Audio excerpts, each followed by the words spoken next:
आज की वीडियो की जो शुरुआत होगी दो मोटिवेशनल लाइनों के साथ होगी कि जर्रों में रे गुजर के चमक छोड़ जाऊंगा, आवाज में अपनी दूर तलब छोड़ जाऊंगा, खामोशियों की मौत गवारा नहीं, मैं शीशा हूं टूट भी गया तो खनक छोड़ जाऊंगा।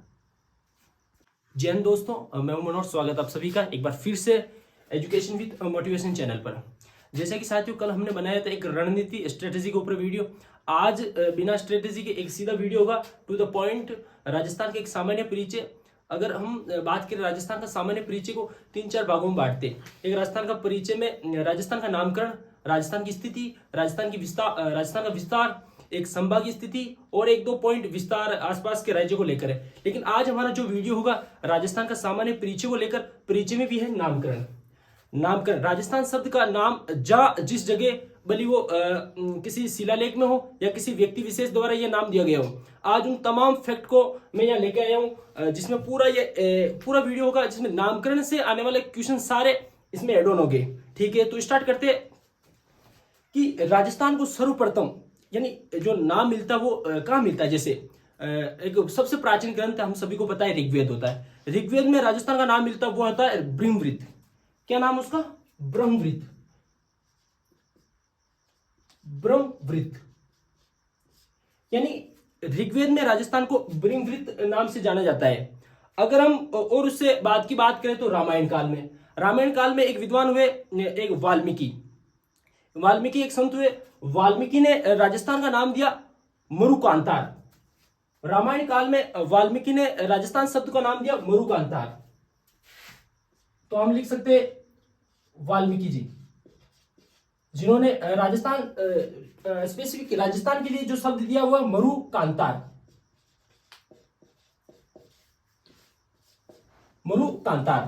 आगे बात करें 61.11%। आपको दिख रहा होगा कि 61.11% क्या है कि राजस्थान का जो अधिकांश एरिया है वो पूरा मरुस्थल से घिरा हुआ है।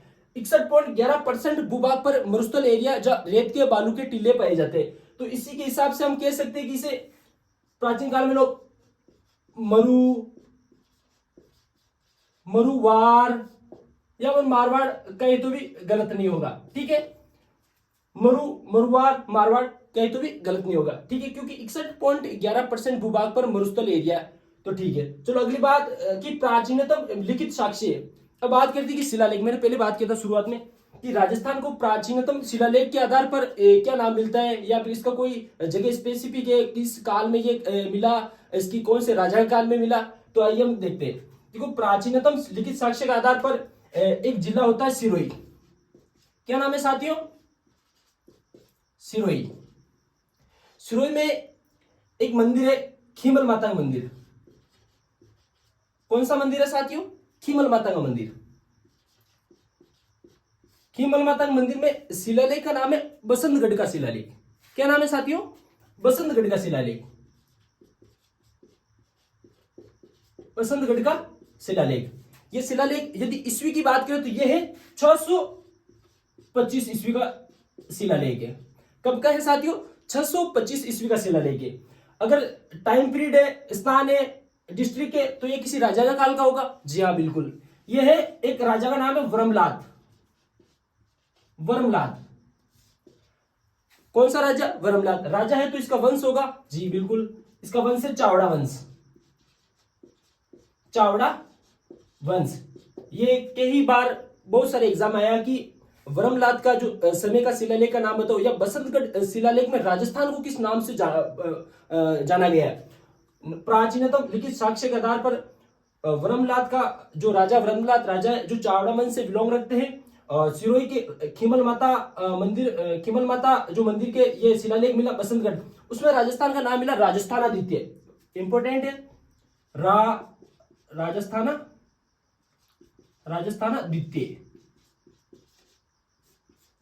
राजस्थानादित्य।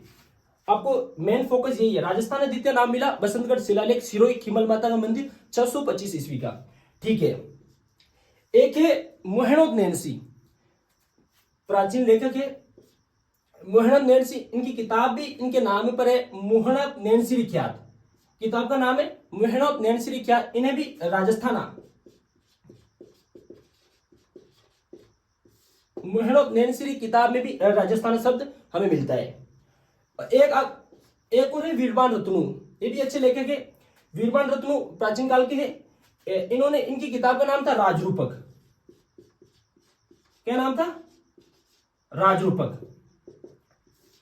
राजरूपक में भी राजस्थान शब्द का प्रयोग मिलता है। राजरूपक में भी राजस्थान शब्द का प्रयोग मिलता है।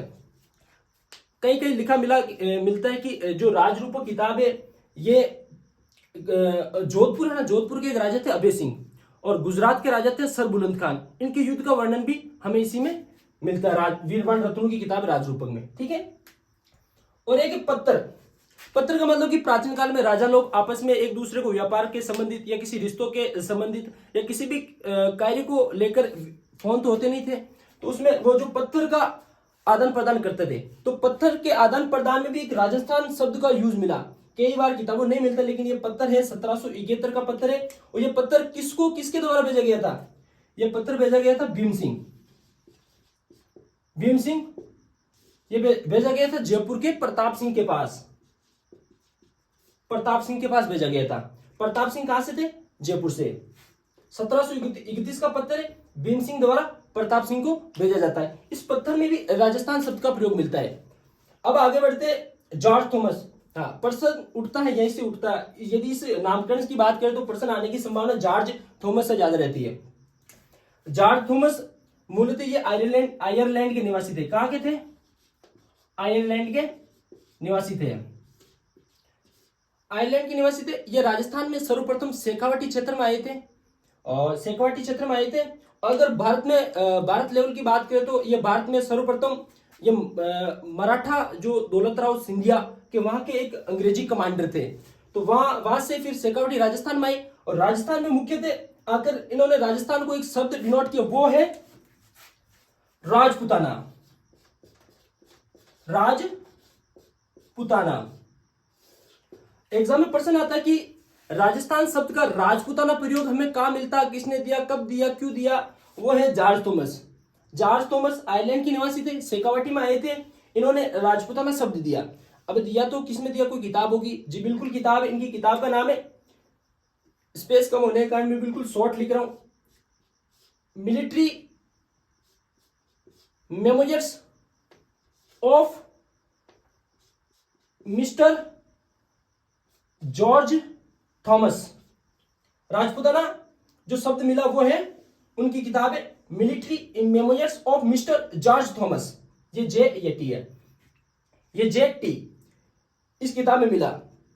ये किताब को प्रकाशित किया इनकी एक पता नहीं पत्नी है या कोई भी है जो महिला, विलियम फ्रैंकलिन ने। इसने किया? विलियम फ्रैंकलिन ने। चलो ठीक है, ये भी अपने क्लियर हो गया। अब आगे बात करते हैं कर्नल टॉड। कर्नल टॉड का राजस्थान के इतिहास में इतना योगदान है कि राजस्थान के घोड़े वाले बाबा के नाम से भी जाना जाता है। और ये राजस्थान में सर्वप्रथम मांडलगढ़ भीलवाड़ा में आए थे। तो उनकी एक किताब है the annuls and antiquities of Rajasthan. इनकी किताब का नाम है the annuls and antiquities of Rajasthan. तो इस किताब का जो दूसरा नाम है the central and western Rajput status of India. The annuls and antiquities of Rajasthan, दूसरा नाम है the central and antiquities of Rajasthan status of India. इस किताब के दो भाग है मित्रों, इस किताब के दो भाग है। पहला भाग प्रकाशित हुआ था 1829 में, और दूसरा भाग प्रकाशित हुआ था 1832 में। ठीक है। संपादन बेट। जो द एनाल्स एंड एंटिक्विटीज, ये किताब थोड़ा नाम अटपटा, आपको थोड़ा बोलने में थोड़ी तकलीफ आएगी, लेकिन एक दो बार इसे प्रयास करेंगे तो बोल लेंगे। इस किताब का दूसरा जो पॉइंट हमें देखने को मिलता है बेट, समर्पित। इस किताब को लिख दिया, रच दिया तो बेट थी, इनके गुरु थे यति ज्ञानचंद्र। यति ज्ञानचंद्र। हिंदी अनुवाद। इस किताब ये क्योंकि ये अंग्रेज विद्वान थे तो किताब का हिंदी में अनुवाद किया था पंडित गौरी शंकर हीराचंद ओझा। पंडित गौरी शंकर हीराचंद ओझा। इनकी एक किताब और है, ये तो टोड साहब की पहली किताब हुई, जिसका दूसरा नाम मैंने ये बताया। भाग इसके दो, एक 1829 में प्रकाशित हुआ, दूसरा 1832 में। ये भेंट की थी, समर्पित, ये किसको समर्पित की थी? ये है इनके गुरु यति ज्ञानचंद्र, ये भी भिलवाड़ा के रहने वाले थे। और हिंदी में अनुवाद पंडित गौरीशंकर हीराचंद ओझा जी। अब इनकी एक किताब तो ये हो गई, जैसे उनकी दूसरी किताब थी पश्चिमी भारत की यात्रा, है ना, the travel in western of India. ये प्रकाशित हुई थी 1839 में। कब हुई थी छात्रों? 1839 में। जो प्रकाशित करने वाली थी इनकी पत्नी थी जूलिया कल्टरबक। क्या नाम था? जूलिया कल्टरबक। भेंट, यह किताब भी ये अपने गुरु को भेंट की गई थी। 1839 इनकी मृत्यु हो गई थी। मृत्यु के बाद ये भेंट की गई थी। इनके गुरु का नाम था विलियम हंटर। क्या नाम था? William Hunter. अब है एकीकरण। एकीकरण ऐसा कि राजस्थान का एकीकरण हुआ था 7 चरणों में। 7 चरणों में से तो दूसरा चरण था ना 25 मार्च 1948 वाला, कि पहला तो था मध्य राजस्थान, दूसरा था पूर्व राजस्थान जैसे राजस्थान नाम आ गया। तो एकीकरण के दूसरे चरण में भी राजस्थान का नाम हमें मिलता है। ठीक है, एकीकरण के दूसरे चरण को 25 मार्च 1948, 25 मार्च 1949 में भी हमें राजस्थान, पूर्व राजस्थान नाम मिलता है। संवैधानिक मान्यता यानी सब ठीक ठाक। जब संविधान का निर्माण हो रहा था, संविधान की जब मान्यता हुई थी, तो राजस्थान को 26 जनवरी 1950 को भी राजस्थान नाम को एक संवैधानिक मान्यता दे दी गई थी। अब है वर्तमान स्वरूप। राजस्थान का जो 7 चरण पूरे हो गए थे, सब अंतिम चरण था 1 नवंबर 1956। अंतिम चरण कब हुआ था? 1 नवंबर 1956। इसमें राजस्थान नाम को एक स्पेसिफिक संविधान के अंतर्गत ये ले लिया गया था कि राजस्थान नाम को कोई राज्य है, और एक अंतिम स्वरूप और एक अंतिम रूपरेखा तय कर दी गई थी। चलो ठीक है, ये ऋग्वेद, ब्रह्मवृत, रामायण काल, वाल्मीकि, मरुकांतार, मरुवार, मारवाड़, प्राचीनतम लिखित साक्ष्य वर्मलात समय का है।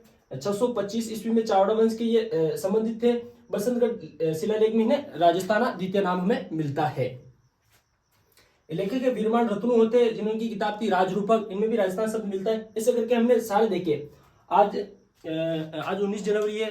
आज भारत के वीर शिरोमणि, राजस्थान के 2 योद्धा के पीछे वीर शिरोमणि लगता है। एक तो दुर्गादास राठौड़, एक राजस्थान के थे महाराणा प्रताप, इनके पीछे एक वीर शिरोमणि लगता है। आज 19 जनवरी है। 19 जनवरी की उनकी पुण्यतिथि होती है, तो उनके बारे में आज देख लेते हैं ब्रीफ इंट्रोडक्शन की, क्या महाराणा प्रताप की क्या एक जीवन परिचय था। महाराणा प्रताप जन्म था 9 मई 1540। जन्म कब हुआ था? 9 मई 1540। मृत्यु जैसा आज है 19 जनवरी 1597। 19 जनवरी 1597। जन्म का स्थान था राजस्थान के राजसमंद जिले के कुंभलगढ़ किला था। वहां पर महल का नाम था बादल महल, और एक छोटा कक्ष था जूनी कचहरी। अब याद रख लेना, क्योंकि लिखने के लिए जगह नहीं है। राजस्थान का राजसमंद जिला 19 जनवरी 1597 में। स्थान था कुंभलगढ़, राजसमंद जिले में पड़ता है, जो बादल महल जूनी कचहरी में इनका जन्म हुआ था। चलो ठीक है। इनके माता का नाम था जयवंता बाई। क्या नाम था? जयवंता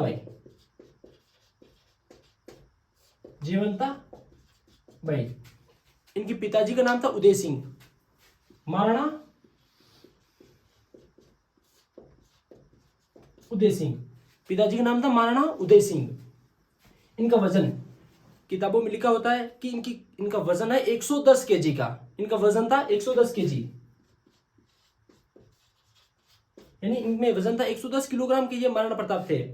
और कहा जाता है कि इनका हाथ में बाला था, वो 81 किलोग्राम का था इनका हाथ में बाला। और 81 किलोग्राम तो हम खुद भी नहीं 81 किलोग्राम के, और हम जैसे को ये एक साथ 2 को लेकर ऐसे फेंक सकते थे। इनमें इतना वजन था। 110 केजी का इनका खुद का वजन था, और 81 केजी का इनका बाला था। लंबाई बताते 5 फुट 7 इंच। इनकी लंबाई थी 5 फुट 7 इंच। और इनके घोड़ा का नाम था चेतक। वाकई में इनका शानदार घोड़ा था। और इनकी चेतक घोड़ा था। इनकी जो डेथ हुई थी किसी पुल को पार करने में हुई थी। इनके चेतक के पैर में काफी मतलब नुकसान हो गया था, और चेतक का पैर कट गया था। इसलिए महाराणा प्रताप काफी दुखी हुए और इनकी जो छतरी है बलीचा गांव राजसमंद में इनकी खेजड़ बांध के नीचे इनकी घोड़े की छतरी है, जो इनकी घोड़े का नाम था चेतक। हाथी भी था इनके साथ, हाथी का नाम था राम प्रसाद। राम प्रसाद कहा जाता है कि हल्दीघाटी युद्ध में महाराणा प्रताप तो वहां से जंगलों में चले गए थे और राम प्रसाद को लेकर अकबर वहां दिल्ली लेकर चले गए थे और राम प्रसाद का नाम रखकर पीर प्रसाद कर दिया गया था। यह भी पूछा जाता है पीर प्रसाद किसने किया था? अकबर ने। राम प्रसाद हाथी का नाम महाराणा प्रताप था। महाराणा प्रताप का जो हाथी का नाम था वो राम प्रसाद था, जो अकबर लेके जाके उसका नाम पीर प्रसाद कर दिया। राज्याभिषेक, ये भी सीधा प्रश्न पूछते हैं कि 28 फरवरी 1572 को महाराणा प्रताप का राज्याभिषेक हुआ था। फादर नेम, एफ एन का मतलब है फादर नेम, एम एन का मतलब मदर नेम, शायद हमने पहले बता दिया था, चलो सॉरी। और चलो यहाँ इनका टीचर नेम गुरु राघवेंद्र चारिये।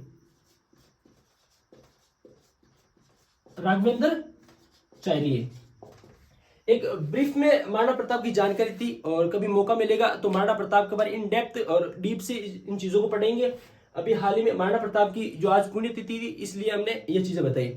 चलो ठीक है, राजस्थान का नामकरण को लेकर ये वीडियो थी हमारी। नामकरण में वाल्मीकि सारे फैक्ट को हमने लेने की कोशिश की, फिर भी इंसान गलती हो ही जाती है, इंसान गलतियों को भंडारा है। फिर भी मुझे आशा है कि ये आपने वीडियो देखी नहीं, आपने पसंद भी आई, क्योंकि इसको लाइक और शेयर सब्सक्राइबर करें। जय हिंद दोस्तों, मिलते हैं अगले किसी नेक्स्ट वीडियो में। चला